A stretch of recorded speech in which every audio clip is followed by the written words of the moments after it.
Bienvenidos a este su programa La Rebelión de las Canas, la voz oficial de la Asociación de Jubilados de la Autoridad de Energía Eléctrica. Bienvenidos una vez más a este su programa La Rebelión de las Canas. Les saluda Daisa Cortés, agradecida como siempre que nos estén acompañando y sintonizando en este su programa y ya con ustedes los moderadores Johnny Rodríguez Ortiz, presidente de la Asociación de Jubilados de la Autoridad de Energía Eléctrica. Bienvenido. Saludos, muchas gracias y buenas tardes a todos los radioescuchas. Siempre es un placer estar aquí con ustedes como cada vez que nos toca. Así es, y José Ocasio por aquí también a través de Cadena Guapa Radio. Bienvenido. Muchas gracias, buenas tardes a todos los que nos escuchan. Ya en el noveno día del año, como siempre, mi especial saludo a mi querida y hermosa nieta Micaela, que está siempre pendiente del programa. Pues vamos a los titulares. Sí, es importante recordarle a los compañeros que es que estamos en receso navideño y no es que hemos desistido de continuar luchando.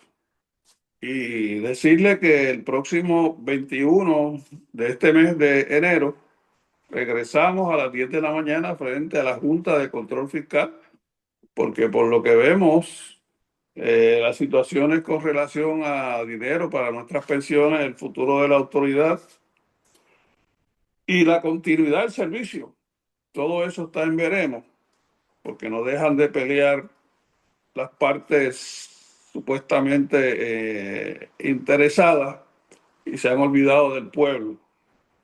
Tenemos, por ejemplo, los titulares, vamos a hablar de las contradicciones de Luma con el contrato actual, las cosas que dicen en un momento determinado ellos y lo que dice el gobierno y cómo es que ambos se contradicen y mientras tanto siguen allí.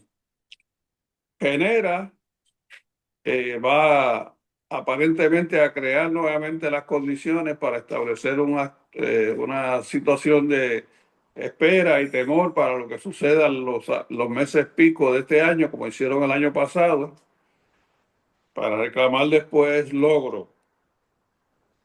Sería bueno que fueran a las gráficas relacionadas con este asunto. Nuestro sistema de retiro, compañeros, sigue vivo. Su reglamento está intacto. De eso queremos hablarle también porque varios compañeros nos han estado llamando y preguntándonos sobre qué va a pasar. Por supuesto, vamos a hablarle de las aspiraciones, yo le llamo pretensiones, del negociado de energía, de asignarle el alumbrado público a Puerto Rico. Cuando hablan de luminarias, es de alumbrado público en todo el país.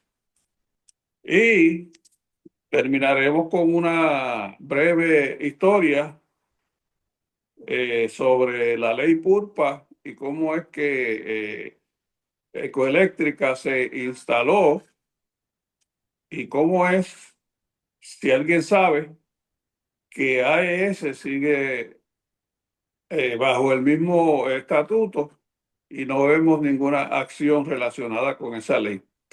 El compañero Ocasio va a abrir el tema con los logros no logrados, si puede parecer cacofónico, de Genera con relación a toda la situación que nos crearon para el verano pasado y al parecer se proponen hacer lo mismo este año. Ocasio.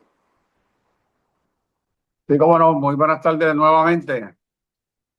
Y tienen que acordarse que yo en programas anteriores he mencionado la situación que se dio con los últimos días del año y ahora a principios de este año con el reiterado anuncio que hace el gobierno a través de la gobernadora de los famosos 1.200 megavatios que ella alega que se añadieron al sistema eléctrico. Resulta ser que en las pasadas horas sale una información precisamente en una entrevista que le hacen al portavoz de Genera con relación a aquella posibilidad que había dicho Luma para el verano del 2025, donde ellos auguraban la posibilidad de que hubiesen durante el verano sobre 90, entre 90 y 94 apagones con relación al problema de la generación. es un asunto que ellos ahora lo publican en primera plana como un logro grandísimo para ellos porque lograron evitar esos alegados 90 y tantos apagones que solamente se redujeron a cerca de 20. Pero vamos a ver cuál es la realidad de esa alegada gesta de logros de Genera y de Luma. Ese número que la gobernadora se pasa mencionando tanto de los 1.200 megavatios, por fin más o menos empezaron a dar luz a qué se referían, ¿no? Por ejemplo, en la misma noticia, para que ustedes vean cómo esta gente sabe manipular la información, lo cuentan como un logro, pero lo que ellos o sea, ellos lo que realmente hicieron fue reparar unidades que estaban fuera de servicio. Yo quiero recordarles que cuando entró Genera, los primeros meses de Genera fueron catastróficos, donde hubo el problema con las unidades de Aguirre 1 y 2 que estuvieron fuera de servicio, de las cuales desde ese momento la unidad número 1 continúa fuera de servicio porque tiene un daño catastrófico. Y asimismo, y utilizando la palabra que ellos mismos utilizan en la información que sale pública. Pues la situación es que ellos fueron reparando algunas de las unidades, incluyendo las 2 de Aguirre. En esas unidades que ellos alegan que repararon, cuando busqué cuáles son las unidades, las 5 de Costa Azul, la 4 de Palo Seco, la 6 de San Juan, la 2 de Aguirre, unas reparaciones que hicieron en Ecoeléctrica y unas reparaciones que hicieron en la AES. Cuando uno suma la capacidad de todas esas unidades, da 1.300 megavatios. Y ellos alegan que no usan el número exacto de los 1.300, pero dicen, nosotros le añadimos al sistema 1.200 megavatios, cuando la realidad es que lo que hicieron fue reparar lo dañado. Para eso es que se les paga, para arreglar lo que se dañe. Y hago hincapié, cuando digo que se dañen, en el caso específico de Aguirre 1 y 2 fueron problemas operacionales que ocasionaron problemas catastróficos en los generadores. De ahí es que sale el famoso 1.200. Y lo tenemos que mencionar de esa manera porque han tratado, y si uno no los tira a la luz pública, siguen tratando de engañar al pueblo, donde decía añadimos 1.200 y la realidad es que no han añadido un solo megavatio. Los únicos que están añadiendo megavatios es cada vez que algún propietario de una residencia instala placas adicionales, placas solares en su casa y le añade al sistema lo que deja de consumir de la autoridad. Por un lado deja de consumir de la autoridad y por otro lado añade alguna carga adicional con las placas solares al sistema. Esa es la realidad del sistema eléctrico en este momento. Yo quería añadir además que yo estuve verificando la página de Genera, de cómo estaba el sistema eléctrico en el día de hoy. Y hago siempre la misma expresión, partiendo de la premisa que ellos publican los números correctos y lo que dicen ahí es cierto. Cerca de poco después del mediodía estaban como en los 1.850 megavatios de consumo y tenían cerca de 1.400 megavatios en reserva. En este momento el consumo es 2.200 y la reserva dice que está en 1.082. Vuelvo y digo, partiendo de la premisa que esos números son verdaderos. Y entre esas unidades que repararon, que suman esos 1.300 megavatios, en este momento la unidad número 5 de Costa Azul está fuera de servicio. Y la número 6 de San Juan está fuera de servicio. Y eso sale de la página que estoy mirando en este momento, que publica Genera, en el sistema que tiene vía internet, que cualquier persona, como siempre digo, puede entrar y lo puede mirar. Adelante, John. Gracias. Sí, yo quisiera agregar que no sé si es la página que yo encontré por fin. Yo estaba mirando esa misma información y, por ejemplo, las plantas que son propiedad de la Autoridad de Energía Eléctrica, que son las que opera Genera, se supone. Para que tengan una idea, en Mayagüez yo vi 1 megavatio de generación.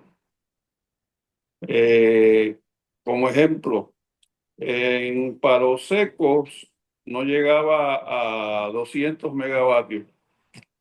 Hay un detalle que es bien revelador y es el hecho de la unidad número 2 de Aguirre, que lo último que leí allí en esa misma página, en otros datos, es que recientemente salió de servicio por un problema de enfriamiento del generador. Por eso es que decimos que esa unidad está herida de muerte. Y son expresiones con relación a la avería del director de las alianzas público-privadas, que para mí es quien opera el sistema, tanto de transmisión y distribución, así como de generación, porque es el que se empata con Genera y se empata con Luma. Y además es el que sale en ocasiones hablando, diciendo sobre las averías que hubo y dando cierto grado de explicaciones que no es como era antes, porque los portavoces de Genera y de Luma se dedican a cubrir con hojas para que no se vean la magnitud de las averías que están teniendo. Pero si vamos a evaluar el desempeño de estos operadores, ahora enfatizando en el hecho de Genera, porque ahorita vamos a hablar de Luma, ciertamente han fracasado porque esos números de la generación que tienen ellos con las plantas de la autoridad es cada vez menor y la frecuencia de que permanezcan allí en buenos valores, más de la mitad de la carga, también brilla por su ausencia, porque un megavatio en una planta de 30, 40 megavatios, como es la planta de Mayagüez, que es una planta, por cierto, de unidades de emergencia, verdaderamente eso es prácticamente fuera de servicio. Y ver, digamos, Aguirre, un complejo generatriz de más de 1000 megavatios, con 225, 240 megavatios, también es un rotundo fracaso, porque no es ni siquiera el 20%. Y ellos, como dijo Ocasio, correctamente y acertadamente sobre todo, eh, pintaron un cuadro espeluznante con relación a lo que iba a suceder en el verano pasado y ahora están reclamando crédito por eso. Estamos bajo la impresión de que andan en el mismo camino otra vez, haciendo unas predicciones que son increíbles con relación al sistema, pero entonces cuando usted va a la aritmética de la información que ellos están ofreciendo, pues nada de eso cuadra. Porque Ocasio acaba de decirle que el sistema estaba en 1300 megavatios de Ocasio. 1400 megavatios. Pues 1400 megavatios. Un día como hoy, que ya se regresó del receso navideño, que es un día de trabajo, que el tránsito en las carreteras determina la magnitud de la gente, la cantidad de gente que está trabajando y el tránsito ya está congestionado. Pues la única explicación que hay es, y lo seguimos sosteniendo, que el consumo es cada vez más bajo y que el pueblo ha ido agregando privadamente, con sabe Dios cuántos sacrificios, más generación, sin hablar de aquellos que están cerrando y que sencillamente se han quedado sin luz porque no pueden pagarla o han quitado sus negocios. Lágrimas hemos visto en las redes, especialmente con relación a este asunto, cuántas personas han tenido que cerrar sus negocios de vida porque no han podido con el servicio por dos razones. En primer lugar, muy caros, y en segundo lugar, la inconsistencia de no poder ofrecer los bienes o servicios que tenían en sus manos, porque no hay luz. Esa es la realidad de la privatización de la autoridad. Y las cosas se complican aún más con Luma. Saben que se está alegando que el contrato es nulo. Y el licenciado Rolando Emanueli ha sostenido desde el primer momento que un contrato nulo es un contrato que nunca existió. Y que por virtud de ese contrato, pues Luma no debió estar aquí. y que no debió haber contratado a nadie ni nada, porque su contrato es nulo, como si no hubiese existido. Entonces, cuando se le confronta a la administración, ya no al ingeniero Colón, sino a la Fortaleza o algún funcionario de allá, pues lo que nos contestan es en cuanto a si van a sacar a Luma, no van a sacar a Luma, Luma se va, Luma se queda, cuál es el sustituto. Y ellos hablan entonces de la transición que hay dentro del contrato en una de sus cláusulas y que Luma tiene que cumplir esa parte del contrato eh, observando el periodo de transición. Es decir, que el contrato es nulo para propósitos entonces ahora de hacer ir a Luma, cuando si es así nunca debió estar, y tiene vigencia y fuerza de ley para reclamarle al operador, y no estamos sacando la cara por Luma bajo ninguna circunstancia, pero estamos sacando la cara por la verdad, por lo que es razonable, por lo que es serio plantear que entonces para eso el contrato es viable y que Luma tiene que cumplir sus términos. Nos tienen en un teje y maneje que ya es bochornoso, porque no sé dónde, cómo se llamará el secretario del Desarrollo Económico, pero dónde, no sé dónde meterá la cara cuando algún posible inversionista con el que podría estar entrevistándose para esas personas venir a establecerse aquí le preguntan sobre la situación del sistema eléctrico, porque si lo conoce y es una persona seria y es una persona honrada, tendría que decir la realidad que hay. Y sería bien difícil convencer a cualquiera que venga a establecerse a un sitio donde no hay una certeza de la fuente principal para cualquier actividad económica, como es la energía eléctrica. Y por eso es que nosotros, y lo notamos, el crecimiento económico aquí es nulo. Ahora puede ser que entonces nos anuncien que la economía creció y que hubo un disparo en las ventas, etcétera, etcétera, durante la época navideña. Pues ya la época navideña pasó. Vamos a ver qué va a pasar en febrero. De manera que no hay forma de ver esto en un contexto positivo. Y no es que nosotros estemos deseando que el pueblo pase estas penurias, es que estamos analizándole por qué es que las estamos pasando, porque no está en nuestras manos tampoco controlar esta situación. ¿Ocasio, quieres agregar? Bueno, sí, tengo que añadirte a esas expresiones tuyas últimas, que ya precisamente en días recientes el gobierno, como digo yo, del gobierno a través de su gobernador, de la gobernadora, dice que en el año 2025 se crearon 15.000 nuevos negocios en Puerto Rico. Mira para allá. Esa misma expresión que tú acabas de hacer fue la que yo tuve, porque yo dije, la verdad que sentarse en un micrófono para que el pueblo le escuche decir una cosa como esa. ¿Quién va a creer una cosa con semejante cosa? 15.000 negocios nuevos. Lo que están diciendo es, imagínate, ni siquiera la persona que tú acabas de mencionar que dirige el desarrollo económico se ha atrevido a salir públicamente a hablar nada de ese asunto. Sí, porque no tiene nada importante o al menos positivo que agregar, a mi modo de ver. Porque el pueblo lo que espera es noticias. Oye, yo estoy buscando trabajo y aquí no hay empleo en ningún sitio, solamente subempleo y economía subterránea. ¿Qué van a hacer ustedes? Preguntándole al pueblo.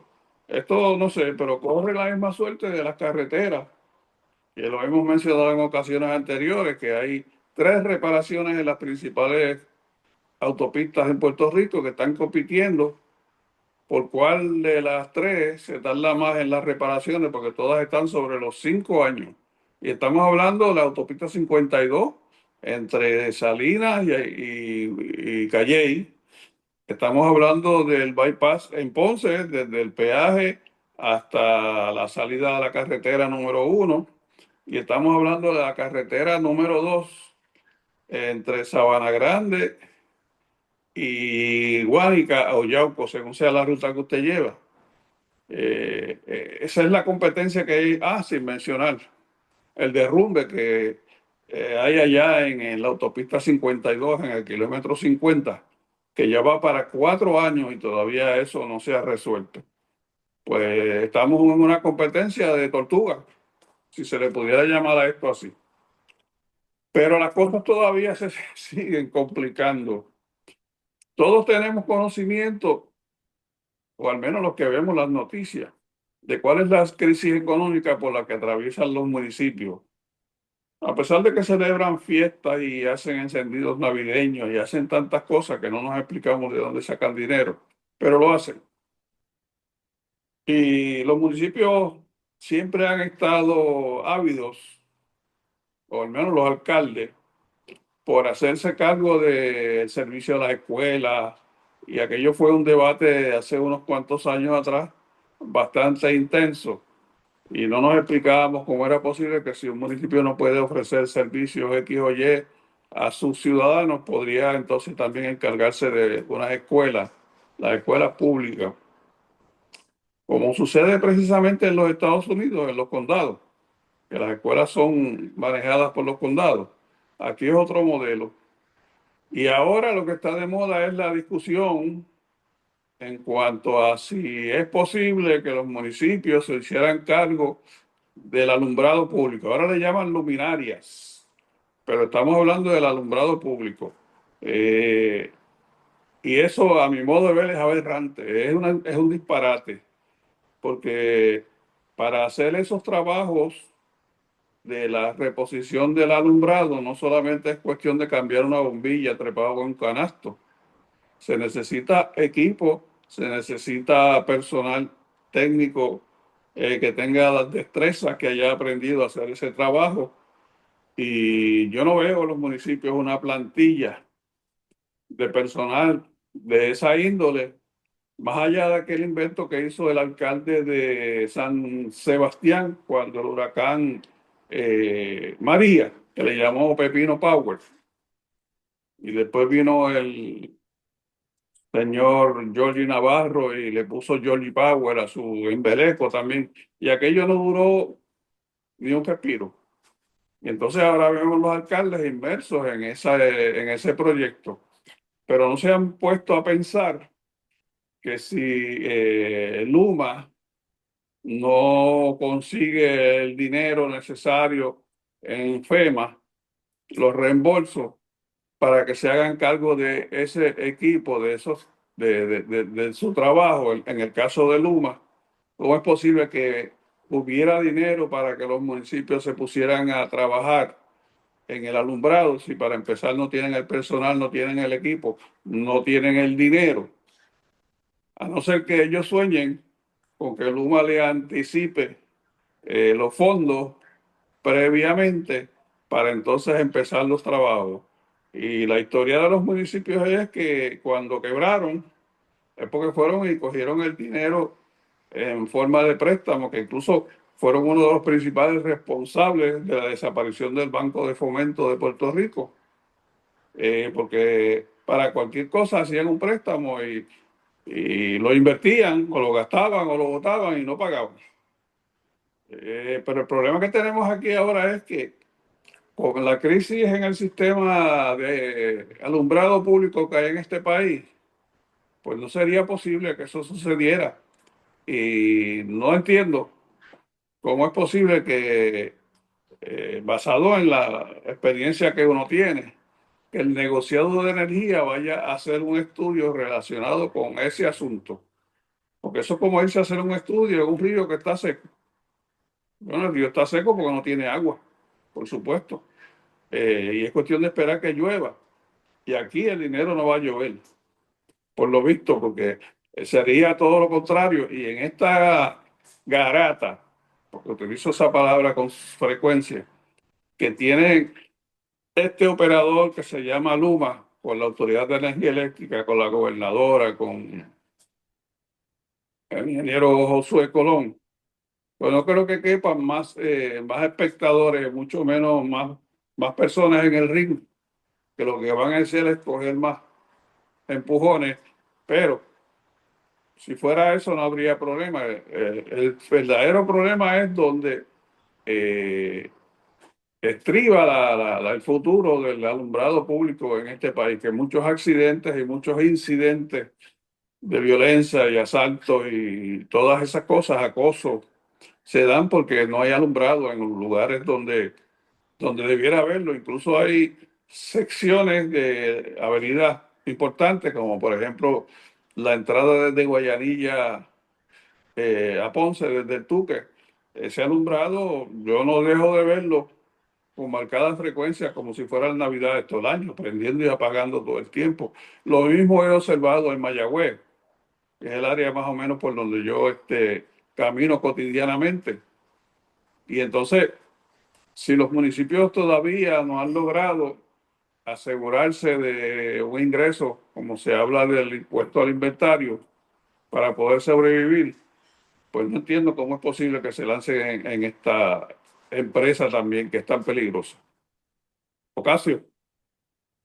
Bueno, en esa parte que acabas de mencionar con la posibilidad de que solo los municipios se pongan a hacer este tipo de trabajo, es sumamente importante hacer ese señalamiento que haces tú, es sumamente importante porque la gente que va a trabajar, que pudiera hacer ese trabajo, tienen que estar muy bien adiestrados en términos de conocer el sistema eléctrico, que no me luce, que meramente ni siquiera un perito electricista lo podría hacer porque no conoce cómo está conectado el sistema eléctrico en términos de dónde viene la energía de cada línea y las protecciones que debe tener. Es una situación sumamente delicada que tienen que manejarla con mucho cuidado con relación a la seguridad que puedan tener en ese tipo de trabajo. Y hablando de ese tipo de seguridad, en estos días escuché al que se le pusieron por título director ejecutivo de Luma, hablando de que la inmensa mayoría de sus trabajadores del sistema eléctrico trabajan todo el momento trabajan en líneas vivas. Y ahí me estuvo curioso el comentario porque desde el principio que empezó Luma siempre se ha dicho que ellos precisamente, hasta para cambiar una bombilla de un foco tenían que apagaban el sistema de toda el área donde iban a trabajar. Y no tan solo uno escuchó eso, yo lo escuché de gente que se fueron a trabajar, trabajaban en la autoridad y se fueron a trabajar a la Luma. Yo seguro que esa gente, por eso es que hay muchos sectores sin servicio, porque para cualquier trabajo que ellos quieren hacer, simplemente apagan el sistema y hacen el trabajo. El problema de eso es que a veces cuando el sistema sube, se quedó más gente sin luz que la que había al principio, porque precisamente no tienen el conocimiento del sistema y a eso es lo que me refiero. Sí, sí, eso sucede incluso cuando uno va a hacer algún trabajito en su casa y tiene que apagar parte del sistema donde va y apaga los breakers.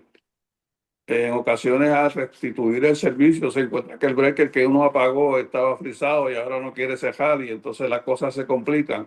Y eso mismo pasa en dimensiones mayores, en el sistema eléctrico, en las plantas. Se saca de servicio una bomba X o Y y para ponerle el servicio después no se puede porque entonces tenía una condición de disparo que estaba ahí estacionada y al tratar de ponerle el servicio otra vez no va a arrancar. Pues con todas esas cosas se encontrarían y no es que uno no haga las reparaciones que es necesario hacer porque se va a encontrar más problemas. Es que uno tiene que estar preparado y tener el equipo y tener los recursos y sobre todo tener el tiempo, porque no es tan sencillo, y Ocasio acaba de explicarlo, el alumbrado, ir a cambiar bombillas. Hay sitios donde hay que cambiar la cablería completa, que está averiada. Hay sitios donde por lo menos hay que reemplazar el poste donde se instala el foco. Y así sucesivamente. Yo le sugiero a los alcaldes, porque en una ocasión se lo sugerí personalmente al entonces alcalde Papín de nuestro pueblo, que andaba incluso detrás de eso. Y yo, mira, no te metas en eso, porque lo que vas a tener son dificultades. Y tuvo otras dificultades antes de que se metiera en eso, porque incluso tuvo que irse. Pero nada que ver con el problema del servicio de electricidad, porque no llegó como incumbente allí. Yo quería, no sé cuánto tiempo nos queda, yo quería hacerle corta una historia que es larga con relación a la presencia de Ecoeléctrica para la década de los 90 y después AES allá en Aguirre, Ecoeléctrica acá en Peñuela. Yo no sé cuántos recuerdan una ley que se aprobó para principios de los 90. Era la ley PURPA, que lo que quiere decir es no me acuerdo exacto. Public Utility Resources Act, la ley de generación de electricidad para el sector, para el público. Y se hablaba mucho de la cogeneración. Aquella ley tenía el propósito de que viniera una industria que, por ejemplo, generara vapor para una actividad económica y pudiera generar más del que necesitaba, y ese excedente lo utilizaba en la generación de energía eléctrica y servía a dos propósitos. Así fue que llegó Ecoeléctrica a este país y el público quizás no lo sabe y los que lo supieron quizás no lo recuerdan. Pero el producto principal que Ecoeléctrica generó fue agua. Establecieron una planta desalinizadora y obligaron a la autoridad, a la Autoridad de Energía Eléctrica en Costa Sur, a sacar de servicio sus 6 u 8 bombas que tenían en los alrededores, Guayanilla, Peñuela, para suplir las necesidades de una planta, porque son millones de galones de agua que se utilizan anualmente en la generación de vapor. Por ejemplo, una unidad de 400 megavatios necesita unos 1.500 galones de agua por minuto para suplir solamente las pérdidas, no para llenar la caldera. Esos son cientos de miles de galones de agua.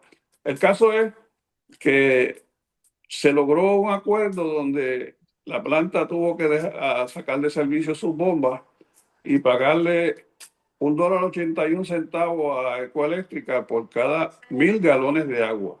Y todavía era demasiado el agua que ellos iban a generar. Y se montó un tanque por allá en el área de Guayanilla, en una parte alta, para también obligar a acueductos. Porque si no tenían esa franquicia no podían operar. El asunto es que se obligó a la planta a sacar de servicio sus pozos, y si la presión económica y administrativa de las llamadas de las personas que estaban en esa discusión, esa negociación, porque Ecoeléctrica quería a todo dar, vender el agua, porque si no, no podían vender la energía eléctrica. Más tarde vamos a seguir hablando de eso con relación a AES. Así es, pues seguiremos la semana que viene. Gracias, José Ocasio. Gracias, Johnny Rodríguez, por otra edición más de La Rebelión de las Canas. Que pasen buenas tardes todos. Lindo fin Muy de buenas semana. tardes a todos.